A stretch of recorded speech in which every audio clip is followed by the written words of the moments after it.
मुर्दाबाद मुर्दाबाद मुर्दाबाद मुर्दाबाद।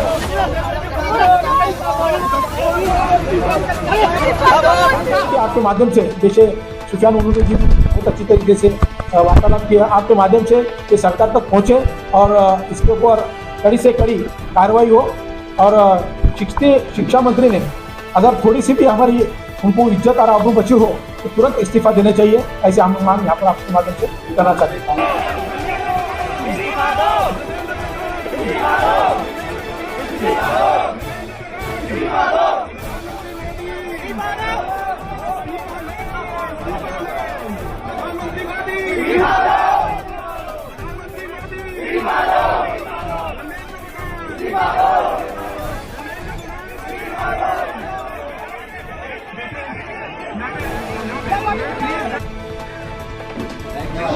संघर्ष करो, हम तुम्हारे साथ हैं।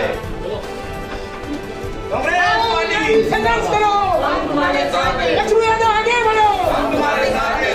भाई आगे बढ़ो, हम तुम्हारे साथ हैं। कांग्रेस पार्टी जिंदाबाद, हमारी कांग्रेस जिंदाबाद, भाई आगे बढ़ो, हम तुम्हारे साथ हैं। कांग्रेस पार्टी जिंदाबाद, हमारी कांग्रेस जिंदाबाद। सगळ्यांचे धन्यवाद, सबका आभारी हो।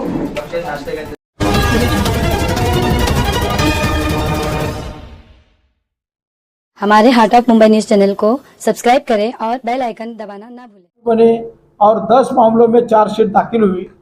गुजरात हेड क्लार्क परीक्षा में सिर्फ 186 पदों के लिए करीब 28,000 अभ्यर्थियों ने परीक्षा दी। लीक के बाद परीक्षा रद्द हुई। लीक कैसी होती है? 2 पॉइंट की रिपोर्ट दिखाती है कि कमज़ोर paper, setting, printing press, transport, परीक्षा केंद्र और परीक्षा हॉल तक फैली है। इंडिया टुडे के 25 जून 2024 के स्टिंग में एक कथित लीक संचालक ने मॉडल बताया, जे बेल फिर खेल। सरकार छात्रों से मेहनत मांगती है लेकिन एक प्रश्न पत्र तक सुरक्षित नहीं रख पाती। हमारी 3 मांगे हैं जो शिक्षा मंत्री इस्तीफा दे, पेपर लीक माफिया से उनके संभावित संबंधों की जांच हो जिसमें वेंडर्स, अधिकारियों और राजनीतिक संरक्षण के नेटवर्क में शामिल है।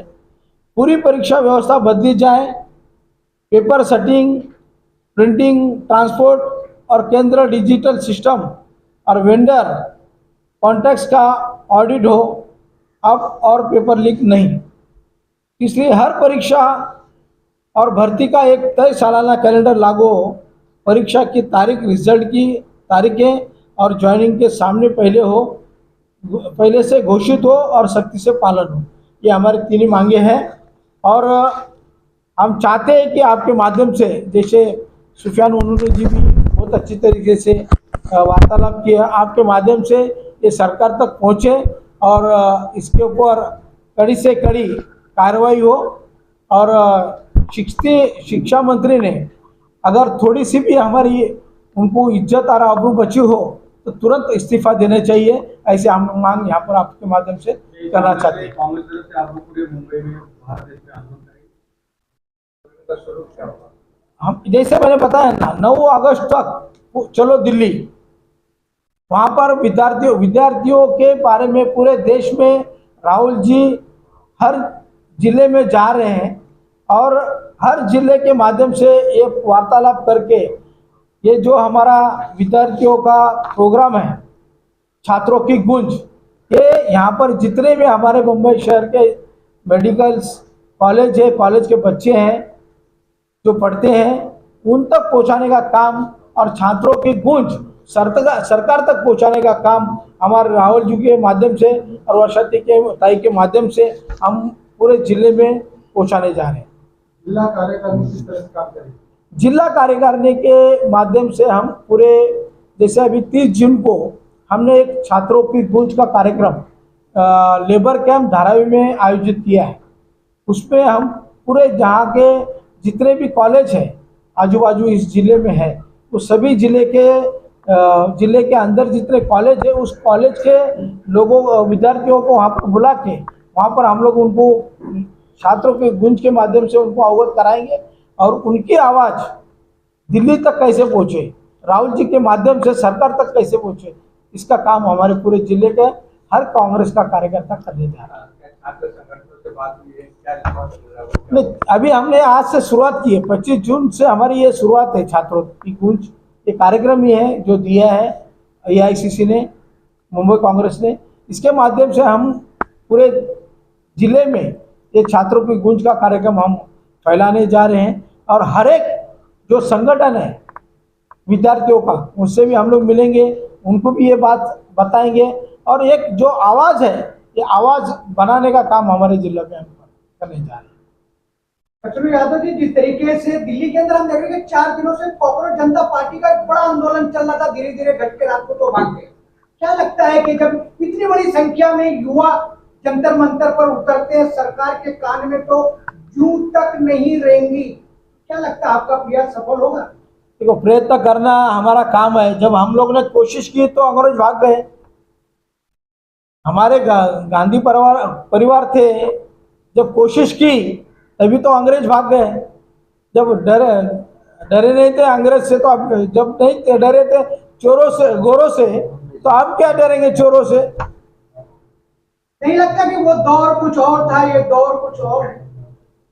हमारा काम है लोगों की आवाज बनना, लोगों के लिए खड़ा होना, प्रयास करना।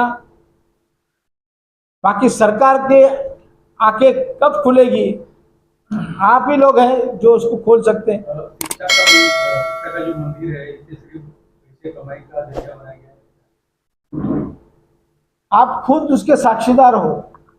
जिस तरीके से आत्महत्याएं हो रही है, बच्चा छोटे से बड़े माँ बाप किस तरीके से पालन पोषण करके उनको बड़ा करते हैं और मेहनत करने वाले बाजू में रहकर अगर जेब में पैसा लेके पेपर लीक के माध्यम से वो आगे बढ़े तो सरासर उसके खिलाफ अन्याय तो है ही है।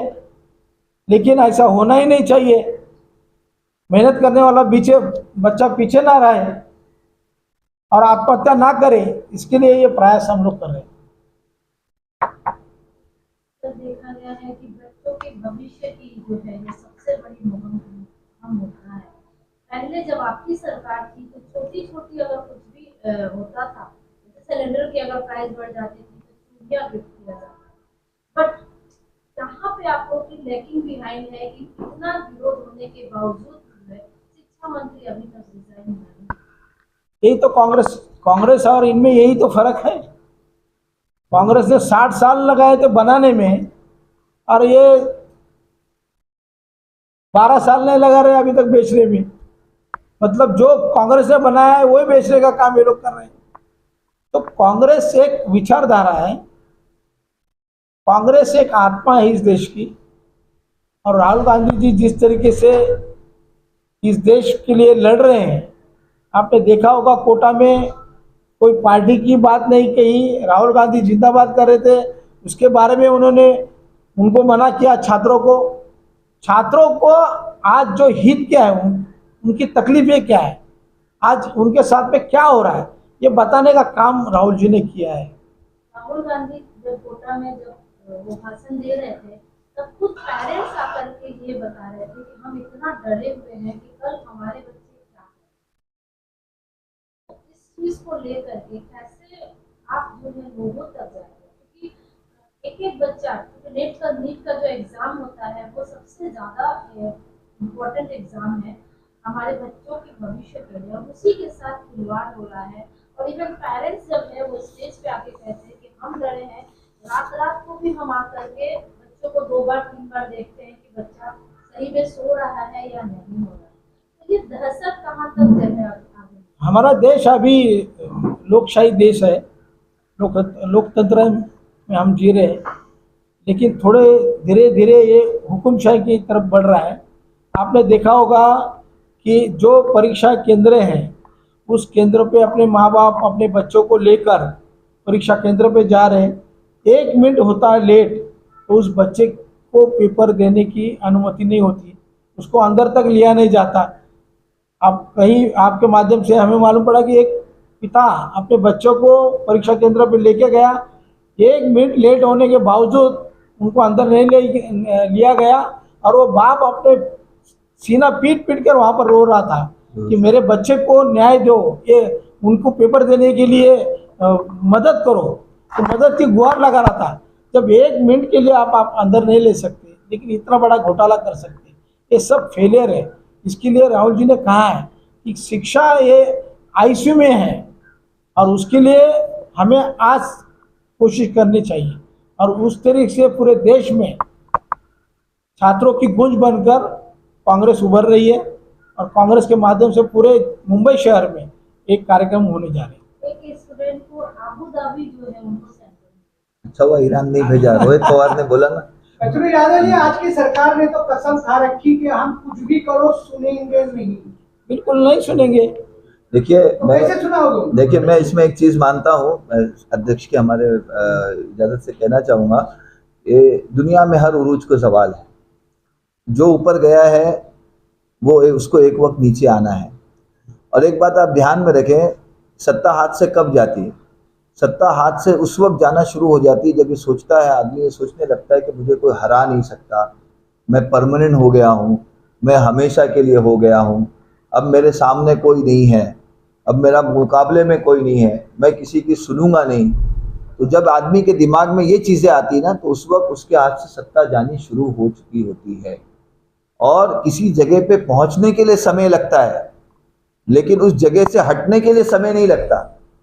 आप हमारे पत्रकार बांधु है, 1 महीना पहले अगर आपसे पूछा जाता कि ममता बनर्जी की आज 1 महीना बाद ये व्यवस्था होने वाली है बंगाल में, तो आप में से कई लोग हंस के टाल देते कि ममता के नाम पर अपनी जान कुर्बान करने वाले लोग, उनके पहनावा कॉपी करने वाले लोग, उनकी चप्पल कॉपी करने वाले लोग उनकी बुराई करने लग जाएंगे 1 महीने के बाद। किसी ने सोचा था? तो आदमी का चढ़ान का जो वक्त रहता है वो समय लेता है लेकिन उतरान उसकी बहुत तेजी के साथ होती है। जब भी गुरूर आता है, तकब्बुर आता है, घमंड आता है, तो घमंड तो रावण का भी नहीं रहा, किसी का भी नहीं रहा, ये कहाँ से टिकेगा? ये निशानियां हैं इनका जो है जवाल बहुत करीब है और बहुत जल्द ये अपने घर वापस जाने वाले हैं। और ये जो गलतियां कर रहे हैं ये इनकी बौखलाहट है, इनकी घबराहट है। जो गलतियां आदमी जब आदमी सही नहज पे होता है तो अपनी गलतियों से सीखता है। देखिए हर इंसान के अंदर गलती है। जब आदमी कोई विषय लेके चलता है जरूरी नहीं कि उसको 100% कामयाबी मिले, किसी में 10% कामयाबी मिलती, किसी में 50% कामयाबी मिलती, किसी में 100% कामयाबी मिलती, किसी में नहीं मिलती। लेकिन आदमी अपनी गलतियों से सबक सीखता है, तब तक वो अपनी नहज पे पटरी पे रहता है। लेकिन जब वो अपनी गलतियों पे ढीठ बना दिखाता है कि नहीं मेरे से हुई, जो करना है कर ले, तो ये उसकी जवाल की निशानी होती है या उसका अंत कहीं ना कहीं करीब है। और वो कैसे होगा, कब होगा, छोटा सा उदाहरण दिया ममता बनर्जी जी का। 1 महीना पहले अगर कोई सोच नहीं सकता था, आज वो ममता किस हाल में है। हमारी उनके साथ से सहमति है, हमारी उनके साथ नरम दिली है, उनके साथ जो हो रहा है वो गलत है, लेकिन ये विषय इस वक्त उसका नहीं है। सिर्फ एग्जाम्पल के तौर पे, एक मिसाल के तौर पे मैं आपको चीज़ बता रहा हूँ।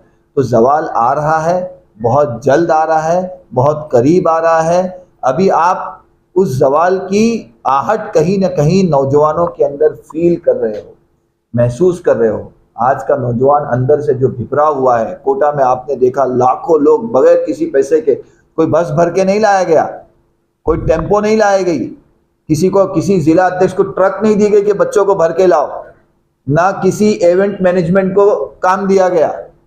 छात्र अपनी पढ़ाई छोड़कर, अपना कॉलेज छोड़कर अपने भविष्य को बचाने के लिए खुद राहुल गांधी के पीछे आके खड़ा हुआ। एक आदमी कॉकरोच जनता पार्टी, मैं उसके विचारों से सहमति नहीं रखता हूं, कांग्रेस पार्टी उसके विचारों से सहमति नहीं रखती है, लेकिन एक उदाहरण दे रहा हूं। एक आदमी यूरोप में बैठा हुआ, अमेरिका में बैठा हुआ, कहीं से आवाज लगाई और उसकी आवाज पे 20 मिलियन लोग एक साथ में एक जगह पे जमा हो गए। तो ये कहीं ना कहीं आहट तो है, सुगबुगाहट तो है। अब वो कब क्रांति में डेवलप होती है, कब क्रांति में बनती है, कब रास्ते पे उतरती है, इसका हमें और आपको सबको इंतजार है। और सुगबुगाहट है, अंत करीब है। जब आदमी बौखला जाता है, कहते हैं ना चिराग बुझने से पहले थोड़ा फड़फड़ाता है, तो ये फड़फड़ाहट है। हम कांग्रेस वाले तो उनसे मुकाबला किए जिनके दौर में सूरज गुरूब नहीं होता था, उन अंग्रेजों से मुकाबला किए जिनके दौर में सूरज गुरूब नहीं होता था। इनका सूरज तो कभी पंजाब में गुरूब हो जाता है, कभी तमिलनाडु में गुरूब हो जाता है, कभी कहीं महाराष्ट्र में गुरूब हो जाता है, फिर इनको पैसे देके वापस ऊपर लाना पड़ता है। तो ये तो ऐसे लोग हैं। ठीक है, कहीं हमको उम्मीद रखनी चाहिए, उम्मीद पर दुनिया कायम है। अपने उसूलों के साथ, अपने संस्कारों के साथ, अपने जो है विचारों के साथ कभी हमको सौदा नहीं करना चाहिए। और हमें यकीन है एक दिन जो है ये सूरज गुरूब होगा और सच्चाई का सूरज उगेगा। सर जिस तरीके से, एक मिनट सर, जिस तरीके से आपने कहा है कि अमेरिका में बैठ के एक शख्स आवाज़ लगाता है और उसके 20 मिलियन जो सब्सक्राइबर हो जाते हैं, उसके ऊपर भी एक सवालिया निशान उठ रहा है कि जिस दिन आते हैं उनको परमिशन मिलता है, उसके 3 बजे तक का वो सभा करते हैं, उसके बाद वो चले जाते हैं। उनके ऊपर भी एक सवालिया निशान ये उठ रहा है कि सरकार के लिए वो काम करे। जिस तरीके से राहुल गांधी जी जा जाके लोगों से संबोधित लोगों को कर रहे हैं, अभी ऐसा बताया गया है कि वो जो कॉकरोच जनता पार्टी के जो फाउंडर है वो सरकार के लिए ऐसा काम करे, लेकिन वो लोगों को जोड़ने का जिस तरीके से नीट पेपर जो घोटाले है उसमें प्रधान जी का जो इस्तीफे के लिए जो बात मांग कर रहे हैं, उस बीच में आप लोगों की भी एंट्री हो चुकी है। अगर इस विषय को लेकर अगर बीच में कभी धर्मेंद्र प्रधान जी इस्तीफा देते हैं तो वो उसका श्रेय और क्रेडिट किसके पास जाएगा, आपके पास या कॉकरोच जनता पार्टी के पास? एंट्री हमारी नहीं हुई, एंट्री उनकी हुई है। राहुल गांधी वो व्यक्ति है जो पिछले कई वर्षों से बराह रास्त जनता के मुद्दों पर रास्ते पे उतरा हुआ है। कभी आपको वो रिक्शा वालों के साथ दिखेंगे, कभी आपको वो मैकेनिक गैरेज में काम करने वालों के साथ दिखेंगे, कभी आपको वो ट्रक ड्राइवरों के साथ दिखेंगे। हर समाज का आखिरी व्यक्ति, आखिरी लाइन में बैठा हुआ आखिरी व्यक्ति, उसकी क्या जरूरत है, उसकी क्या नीड है, उसकी क्या सोच है, उसके साथ कंधे से कंधे मिलाकर बैठने वाला अगर इस वक्त भारत में कोई नेता है तो एक अकेला इकलौता राहुल गांधी है। और सबसे बड़ी बात, मैं व्यक्तिगत तौर पे जिसको राहुल जी की सबसे बड़ी सफलता मानता हूँ वो ये है कि राजनीति में हर आदमी फ्लेक्सिबल होता है, और जब राजनीति में आदमी चुनाव हारने लगता है तो वो अपने उसूलों के साथ समझौता करने लगता है, कहीं ना कहीं उसके अंदर नरमी लाने लगता है कि भाई राजनीति है, नरम होके चलो, सबको लेके चलो, सबको निभा के चलो। लेकिन इतनी कमजोरी, इतनी विफलताओं के बाद, इतनी हार के बाद, हर हार राहुल जी को और ज्यादा मजबूत बनाती है, उनकी विचारधारा को मजबूत बनाती है। वो आदमी के अंदर कुछ हो ना हो, अपने विचारधारा को लेकर वो आदमी इतना स्ट्रांग है कि कोई मेरे साथ रहे, कोई मेरे साथ नहीं रहे, चाहे मैं चुनाव जीतूं, चाहे मैं चुनाव हारूं, लेकिन मैं अपनी विचारधारा के साथ समझौता नहीं करूंगा। और ये जो चीज है राहुल गांधी की, ये देश का भविष्य बनाने जा रही है। यही ऐसे ही लोग होते हैं जो कहीं ना कहीं देश बनाते हैं और आगे भविष्य में चलकर जो है बहुत बड़े बड़े किरदार निभाते हैं। मेरा मानना है कि एक बहुत बड़ी लड़ाई राहुल जी लड़ रहे हैं। सिर्फ ये हमारा सब्जेक्ट जो है इस वक्त छात्रों का है, इसलिए हम छात्रों पे बात कर रहे हैं। अभी आपको एक छोटा सा उदाहरण देता हूँ। अभी कुछ दिन पहले ईरान की जंग हुई, सरकार ने 10 रुपया भाव बढ़ाया, पहले 3.5 रुपया बढ़ाया, फिर 4 रुपया बढ़ाया, फिर 202 रुपया 70 पैसा बढ़ाया, 10-11 रुपया पेट्रोल का भाव बढ़ा। जंग खत्म हो गई। आज का फी डॉलर बैरल कितना है? $80 बैरल आज पेट्रोल की, आज खाम तेल की कीमत है। जब जंग हो रही थी, खाम तेल का मार्केट में वैल्यू बढ़ गया था, रेट बढ़ गया था, तो आपने रेट बढ़ाया। अब तो जंग खत्म हो गई, रेट नीचे आ गया, तो सरकार से पूछिए ना कि अब रेट कम कब करोगे। लेकिन कम नहीं करेंगे। क्यों? क्योंकि सरकार के पास ना पेट्रोल है, उधर ट्रम्प जी बैठे हुए, ट्रम्प जी डंडा देते हैं। तो आप सोचे ना, एक दूसरे देश का प्रेसिडेंट कहता है हमारे देश के प्रधानमंत्री को, उस प्रधानमंत्री को जो अपने 56 इंच के सीने पे गर्व करता है, उसको कहता है हम तुम्हें इजाजत दे रहे हैं कि तुम 1 महीना रशिया से तेल खरीद सकते हो। तो हमारी सालमियत, हमारी सेल्फ रिस्पेक्ट कहाँ गई? है कि नहीं है? एक दूसरे देश का प्रेसिडेंट एक बार नहीं 40 बार कहता है कि मैंने भारत पाकिस्तान की जंग रुकवाई। हमारे प्रधानमंत्री एक बार पार्लियामेंट में खड़े रह के ये नहीं बोल सकते कि ट्रम्प झूठ बोल रहा है। एक बार खड़े रह के बोल दे कि झूठ बोल रहा है। इतनी मजाल नहीं है कि हाथ दबे हुए हैं। भी बहुत सारे विषय ऐसे हैं जिन पर हम आगे चलकर बातचीत करेंगे। आज टाइम्स ऑफ इंडिया की एक बहुत बड़ी रिपोर्ट आई है, हम जिस एंटॉफिल में बैठे हैं 180 एकड़, आज सुबह मैंने टाइम्स ऑफ इंडिया में पढ़ा 180 एकड़ के करीब हेडिंग है, 450 एकड़ slum cluster in Antop Hill, 2 other set to redevelop. 450 एकड़ जो है एंटॉफिल का क्लस्टर डेवलपमेंट के लिए अडानी को सुपुर्द करने की सरकार ने तैयारी कर ली है। 3 प्रोजेक्ट बनाए, एक 450 एकड़ में एंटॉफिल, फिर उसके बाद में 140 एकड़ का जो बहरामपाड़ा का भी डेमोलिशन किया है जो रेलवे का वो, और तीसरा 260 एकड़ का जोगेश्वरी माजसवाड़ी। 3 प्रोजेक्ट जहां हम बैठे हैं, कल हम वहां होंगे कि नहीं होंगे ये सरकार जो है ना तय करने जा रही है। ये सरकार किसी भी देश के तरक्की में बुनियादी चीज ये है कि देश का आखिरी व्यक्ति, नीचे के दर्जे पे रहने वाला व्यक्ति जब तरक्की कर रहा हो तब देश तरक्की कर रहा है, ये समझा जाता है। आप सोचे ना, आप अब सोचे अमीर अमीर होता जा रहा है, गरीब गरीब होता जा रहा है, हम कहाँ जाएंगे? ना गैस है ना पेट्रोल है। मुंबई शहर में लाइट की लोड शेडिंग सुनी है किसी ने? लाइट की लोड शेडिंग, आज आप यहाँ पर रहते हैं मुंबई में, साउथ मुंबई में, अब आप अपने अतराफ में देखें, अपने आजू बाजू में देखें, पूरा गर्मी का पिछले 3 महीना हर गरीब इलाके में, स्लम इलाके में 4 घंटा 5 घंटा लाइट जा रही है। सरकार के पास ना पेट्रोल है, ना डीजल है, ना गैस है, ना लाइट है, ना जमीन देने के लिए तैयार है। पानी कल से 50% कटौती आ रही है। अच्छा, 50% कटौती सरकार कर रही है, लेकिन 8% पानी के बिल में बढ़ोतरी भी सरकार कर रही है। मतलब पानी हम नहीं देंगे लेकिन पानी का बिल जरूर बढ़ाएंगे।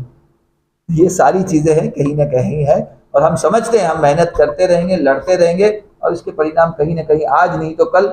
हम ये लड़ाई अपने लिए नहीं लड़ रहे, हम ये लड़ाई अपने भविष्य के लिए लड़ रहे। हमें फायदा हो ना हो, हमारे बच्चों को इसका फायदा होगा, इस उम्मीद के साथ हम ये लड़ाई लड़ रहे हैं। हार्ट ऑफ मुंबई न्यूज, हर खबर सच के साथ।